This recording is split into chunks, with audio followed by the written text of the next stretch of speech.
जो पापाचरण हो गए हैं 10 मिनट केवल बैठ करके अपने घर में ही ताली बजा के मंजीरा लेकर के, इसे नाटक मत समझो, आडंबर मत समझो। नहीं, ये जो लोग कहते हैं ना कि भगवान तो हृदय में बैठे, दिखावे की क्या जरूरत है, सबके हृदय में बैठा है, पर दुर्दशा रोक रहा है क्या वो? क्यों? क्योंकि तुम केवल बातों से कहते हो तो सबके हृदय में बैठा है। ऐसा अनुभव किया?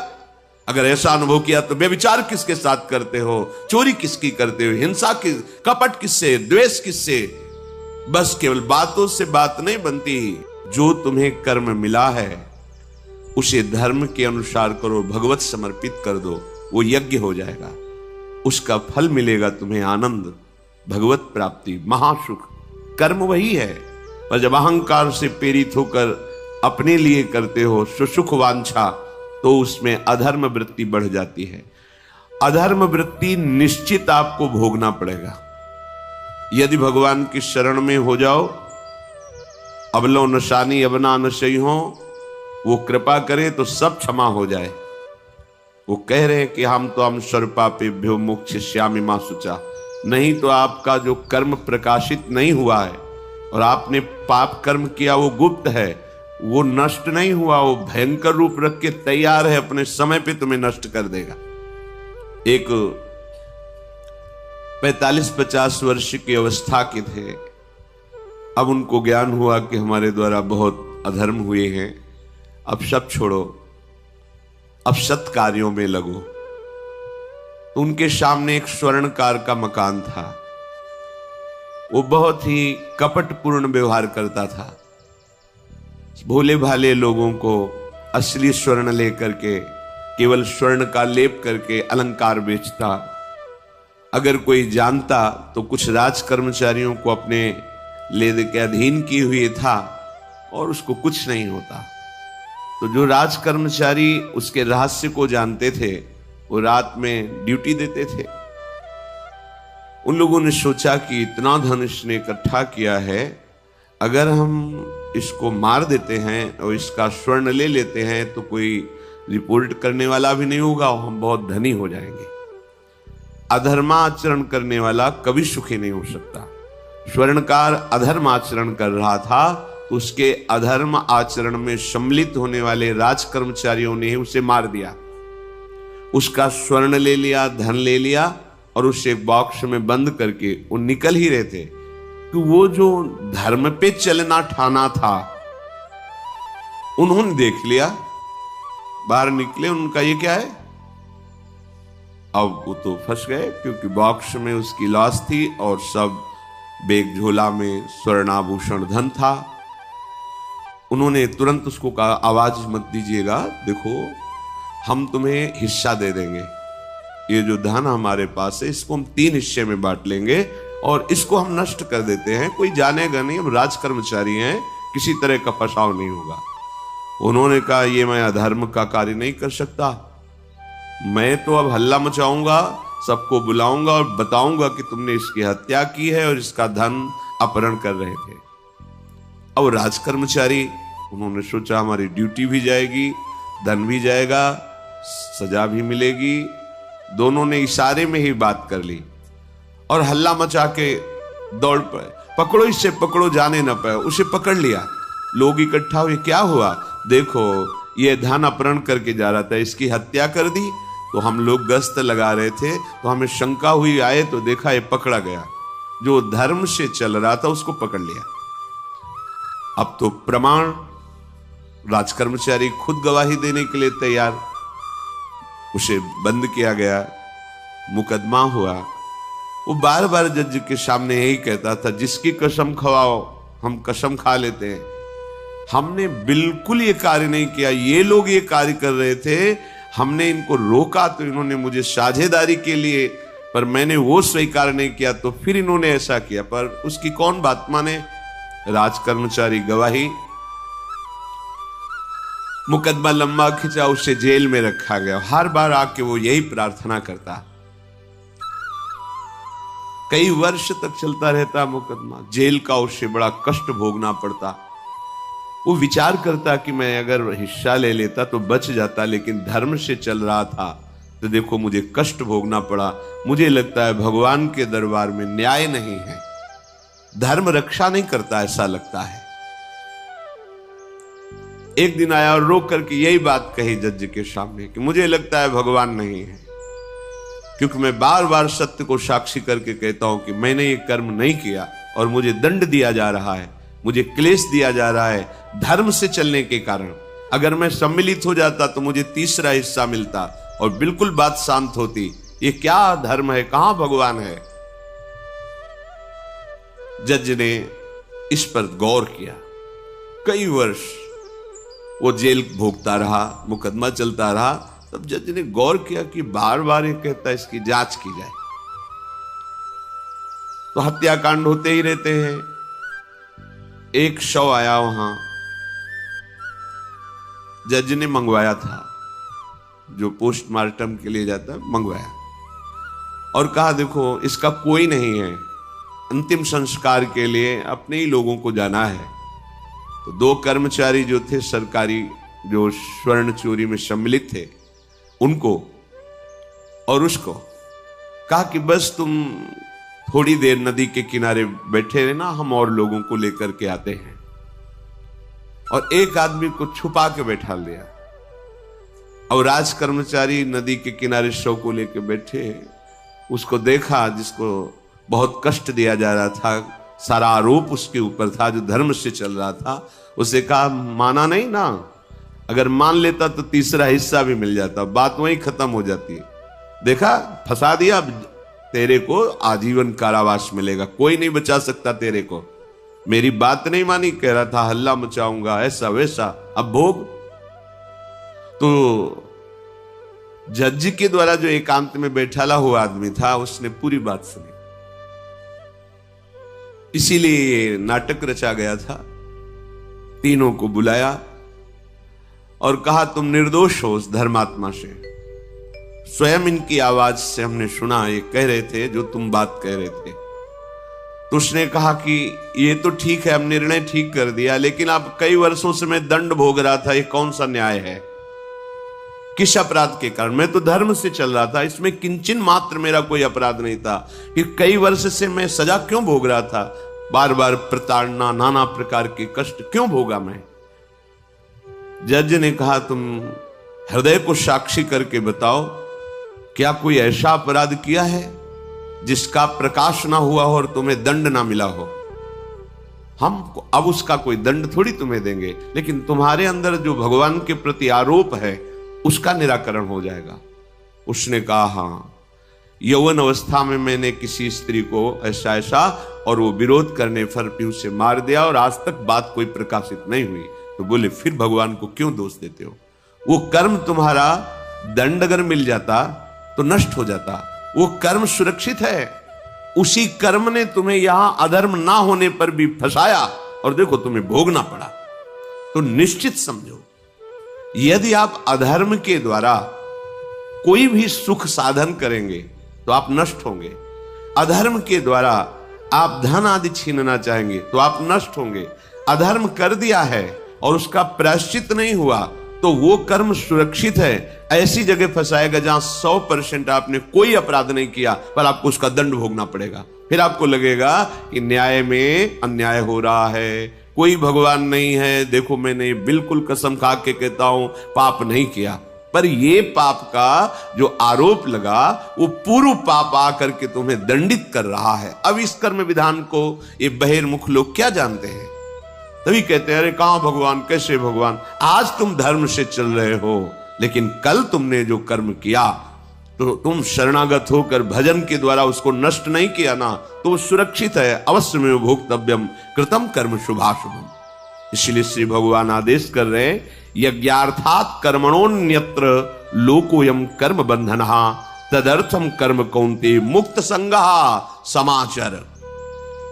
मुक्त हो जाओगे, न काम तुम्हें अधीन कर पाएगा, न पाप अधीन कर पाएगा, परमानंद में डूब जाओगे। केवल प्रभु के लिए कर्म करो। ये अगरबत्ती, धूप बत्ती, आरती, पूजा प्रभु को अपना नहीं माना तो ये थोड़ा शुभ कर्म बन गया, बस ये तुम्हारा प्रायश्चित नहीं होगा।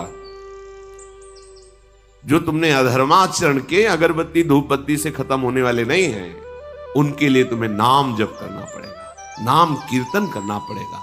नाम कीर्तनम यस्य सर्व पाप प्रणाशनम, समस्त पापों का नाश करने में समर्थ है। राधा राधा राधा, कृष्ण कृष्ण कृष्ण, गोविंद गोविंद गोविंद। भगवान नाम, अगर भगवान नाम का आप निरंतर जप करने लगे तो आप स्वयं तर जाएंगे और लोगों को तार देंगे। मम भक्तियुक्तो भुवनम पुनात सतरति सतरति सलोकाम तारयति। जो भी कर्म कर रहे हो वो भगवान के लिए भावना करो, उस कर्म को भगवान को समर्पित करो, तो तुमसे पापाचरण नहीं होगा। जो पापाचरण हो गए हैं, 10 मिनट केवल बैठ करके अपने घर में ही ताली बजा के मंजीरा लेकर के, इसे नाटक मत समझो, आडंबर मत समझो। नहीं, जो आडंबर और नाटक किए हैं ना, वो जब अपना नाटक फैलाएंगे तो तुम उस नाटक से निकल नहीं पाओगे। माया का नाटक है। भगवान नाम कीर्तन, ये जो लोग कहते हैं ना कि भगवान तो हृदय में बैठे, दिखावे की क्या जरूरत है। अगर इतना बोध हो चुका है भगवान हृदय में बैठे, तब तो आप सिद्ध हो गए। केवल वाणी से बोल रहे हो, मन मानी आचरण कर रहे हो, दुर्गति को प्राप्त हो रहे हो, तो है ना सबके हृदय अछत अविकारी, पर सकल जीव जग दीन दुखारी। सबके हृदय में बैठा है, पर दुर्दशा रोक रहा है क्या वो? क्यों?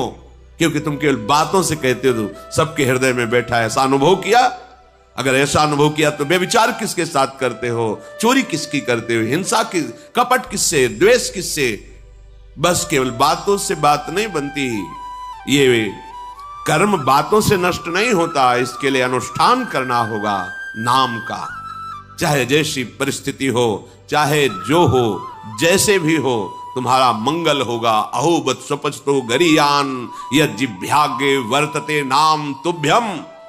वो नीच आचरण करने वाला, अभक्ष पदार्थ खाने वाला भी यदि भगवान नाम उच्चारण करता है तो वो परम पावन हो जाता। अहो, आश्चर्य की बात! बड़े बड़े प्रायश्चित जिसे पावन नहीं कर सकते, भगवान नाम उसे पावन कर देता है। जय सीत हरिवंश विचार के मनुज देह गुरु शरण गही, सकई तो सब पर पंच तज कृष्ण कृष्ण गोविंद कही। कृष्ण कृष्ण गोविंद क्या जाता है? हम तो ये नहीं कह रहे कि तुम नहा के जपो, तुम ऐसा को, जैसे हो जहां हो, गोविंद गोविंद राधा राधा राधा वल्लभ श्री हरिवंश, तुम पावन हो जाओगे प्यारे। तुम्हारी दुर्गति, तुम्हारी विपत्ति, तुम्हारी उन्नति में जो बाधक कर्म है उनको नष्ट करो। किसी से भीख मांगने की जरूरत नहीं, कृपा की। अगर नाम जप नहीं तो कहीं भी भाग के चले जाओ, देख लो तुम्हें क्या मिलता है। नाम जप करो, तुम स्वयं देने वाले बन जाओगे। मांगना मिट जाएगा जन्म जन्म का। विश्वास करो, जैसे भी हो। नहीं छोड़ पा रहे गंदी बातें, शुरू करो।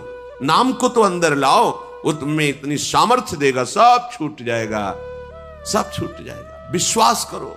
आज तक जितने बड़े बड़े ऊंचाई के पद पर पहुंचे हुए महात्मा हैं, सबके मूल में नाम पाया गया। निरंतर नाम जप, निरंतर अभ्यास करने से होता है। विश्वास करो, इसके बराबर न तीर्थ याटन है, न कोई अन्य साधन है। नाम कलयुग केवल नाम आधारा, सुमिर सुमिर नर उतर ही पारा। जिसने नाम का आश्रय ले लिया महासुखी हो गया। पर जब तक तुम्हारे पाप कर्म भस्म नहीं होते, तब तक तुम्हें आनंद नहीं मिलेगा। इसलिए विश्वास करके दीर्घ काल तक सम्मान पूर्वक, आदर पूर्वक हृदय में नाम जप करो। जब पाप वासनाएं नष्ट हो जाएंगी, पाप प्रवृत्ति नष्ट हो जाएगी, तब आनंद की धारा, तुम्हें कोई भी विपत्ति, कोई भी संकट परास्त नहीं कर पाएगा। प्रश्न होता है कि हम बहुत प्रयास करते हैं पर सफलता नहीं मिलती। प्रयास को कहते हैं पुरुषार्थ, और सफलता नहीं मिली उसको कहते हैं प्रारब्ध। कभी कभी प्रारब्ध बहुत जोर का होता है, जो बड़े बड़े ऋषि मुनियों के ऊपर भी हावी हो जाता है। पर पुरुषार्थ व्यर्थ नहीं जाता। यदि वो सत है तो तुम्हारा पुरुषार्थ भी तो असत है। अगर राधा राधा बीच में बोलते रहो और प्रभु की भावना कर लो कि 8 घंटे से जो काम कर रहा हूं वो समय और वो कार्य दोनों प्रभु को समर्पित करते हैं, अब ये सत्य पुरुषार्थ हो गया। अब प्रारब्ध को बदलने की सामर्थ्य आ गई तुम्हारे पुरुषार्थ में। खिलवाड़ नहीं है। जो तुम एक भी कर्म करते हो वो कर्म सुरक्षित है, वो तुम्हें दंड दे के रहेगा या तुम्हें सुखी करके रहेगा। असत है, पाप है तो दंड देगा, शत है, सुकृत है तो सुखी करेगा। विश्वास मानिए, ये सत्य वार्ता है, ये कोई चाटुकारिता की बात नहीं है। सत्य में सत्य रहता है, चाहे जो युग हो, चाहे जो समय हो, सत्य अपना प्रभाव दिखा के रहता है। इसलिए भगवान का आदेश है, तुम्हारा जीवन भगवत प्राप्ति के लिए, आनंद में डूबने के लिए, मस्त होने के लिए मिला है। ये मस्ती नशा में नहीं है, ये मस्ती दूसरों के शरीर का मांस खाने में नहीं है, ये मस्ती दूसरों की हिंसा व्यभिचार इसमें नहीं है। मस्ती है स्वात्मानंद की, जब कोई चाह नहीं, कोई परवाह नहीं, मृत्यु भी एक खिलौना लगने लगे, उसे मस्ती कहते हैं। वो मस्ती आती है भगवान नाम जप से। शुद्ध ज्ञान का प्रकाश हुआ, मरने का भय खत्म हो गया, क्योंकि शरीर राग नष्ट हो गया। इसलिए सावधान होकर जो जहां जैसी भी परिस्थिति में हो, भगवान नाम सदैव अपने पास रखो। राधा राधा, कृष्ण कृष्ण, गोविंद गोविंद। देख लेना, निहाल हो जाओगे, निहाल हो जाओगे, मस्त हो जाओगे। हमारी बात मान लो, हमारी प्रार्थना मान लो, कुछ इसमें नहीं लगता। इसमें न पैसा देने की बात कर रहे, ना कोई संयम नियम की बात कर रहे। जैसे बने, मन नहीं लगता, मत लगने दो, ये बड़ा दुष्ट है, ये लगता है हमें दुर्गति कराने के लिए। अगर इसकी हां में हां मिलाओगे तो ऐसे निंदनीय कर्म कराता है, घृणा होती है अपने मन से। देखो ना, झांक के देखो ना मन को, कभी ये तृप्त नहीं हुआ। वही गंदी बात, वही गंदा चिंतन, वही गंदे आचरण की प्रेरणा। इस दुष्ट को मित्र मानते हो, ऐसे मन को? जो हमारा खास दुश्मन है वो मन है, वासनाओं में फंसा हुआ, वासनाओं की प्रेरणा करने वाला दुश्मन मन है। इस मन को डंडे से मारो। डंडा है हरिनाम, जितना जपोगे मन उतना ही सावधान रहेगा। कृष्ण कृष्ण, गोविंद गोविंद गोविंद, निरंतर रटन करो, राधा राधा राधा। क्या जाता है? जिह्वा से नाम उच्चारण कर रहे, शरीर से अच्छे कर्म कर रहे हैं, विचार अपने आप पावन होने लगेंगे। विचार पावन हुआ तो महात्मा हो गया, चाहे वो गृहस्थ हो, चाहे वो विरक्त हो। तो ध्यान दीजिए, हमारे पुरुषार्थ को प्रबल करने वाला और प्रारब्ध को नष्ट करने वाला एक ही महान समर्थ है, भगवान नाम। इसके सामने कोई साधन बराबरी नहीं कर सकता। ये महामहिम नाम भगवान का है, भगवान को भी अधीन करने की सामर्थ्य रखता है। ये जो निकृष्ट भाव बैठा हुआ है, बेटी हुई उदास हो गए, लड़का हुआ थाली बजाओ, घंटा बजाओ, जिससे बहुत बड़ा, बिल्कुल ठीक नहीं है। ये बेटा होता किससे है? बेटी से ही होता है। तुम किससे हुए हो? किसी मां से हुए हो। वो क्या थी? किसी की बेटी ही थी। कैसी मूर्खता छा गई है, गर्भस्थ बेटी की कोई परवाह न करके उसको। ये क्या है? कितने राक्षस वृत्ति में आ गए हैं हमारी। राक्षस भी अपने बच्चों को नहीं खाते। कितनी राक्षसी बुद्धि है। हम सुंदर दिखना चाहते हैं, समाज में सम्मान पाना चाहते हैं, और पाप कर्म कैसा? बेटी है गर्भ में, हत्या करा दो, नहीं चाहिए। तो बेटा कहां से पैदा होगा? वो किसी की बेटी से ही तो पैदा हो रहा है। कैसी मूढ़ता छा जाती है। वैसे भी शास्त्र में स्त्री हत्या करना बहुत बड़ा महापाप कहा गया है। फिर भ्रूण हत्या, गर्भ हत्या, गर्भस्थ शिशु की, उसमें भी कन्या, सर्वनाश। इसके बाद फिर रोते हैं, हमने कौन सा पाप किया, भगवान ने हमारा पुत्र छीन लिया। कौन सा पाप किया, भगवान ने ऐसा कर दिया। अरे अपने डायरी में तो लिखा करो कि तुमने कौन से पाप किए हैं। फिर जब परिणाम आवे तो सोचोगे तो लगेगा बहुत हल्के में निपाट रहे हैं भगवान, हमें तो बहुत कष्ट मिलना चाहिए। कैसी कैसी निर्दयता बैठ गई हो। हम मनुष्य कहलाते हैं, सदगृहस्थ कहलाते हैं, गर्भ से चलते हैं और गर्भस्थ शिशु की हत्या करते हैं। मान जाओ, ना सत्संग सुन रहे हो, ना शास्त्र स्वाध्याय कर रहे हो, इसलिए तुम्हें पता नहीं कि तुम कौन सा पाप कर रहे हो। ऐसे ये पाप, कुछ पाप ऐसे हैं जिनको वज्र की लीक कहा गया। वज्र की लीक में मिटाल नहीं सकते, तुम्हें भोगना पड़ेगा। जो गृहस्थ है और संतान नहीं है, उस जीवन को सार्थक करने के लिए अपने गृहस्थ जीवन का त्याग करो, तीर्थ धाम कहीं वास की व्यवस्था करो और दोनों मिलकर भजन करो, अपने शरीर को पूरा करो। तो जीवन सार्थक हो जाएगा। अगर गृहस्थ है, संतान है, पढ़ाओ लिखाओ, उसको उसी योग्य करो जैसे तुम्हारे माता पिता ने किया है, तो तुम उस ऋण से मुक्त हो जाओगे। और फिर भी भजन करो, भजन ही तुम्हें भगवान की प्राप्ति कराएगा। दूसरा, जो अपने धर्म से भ्रष्ट हो चुका है उसका जीवन व्यर्थ है।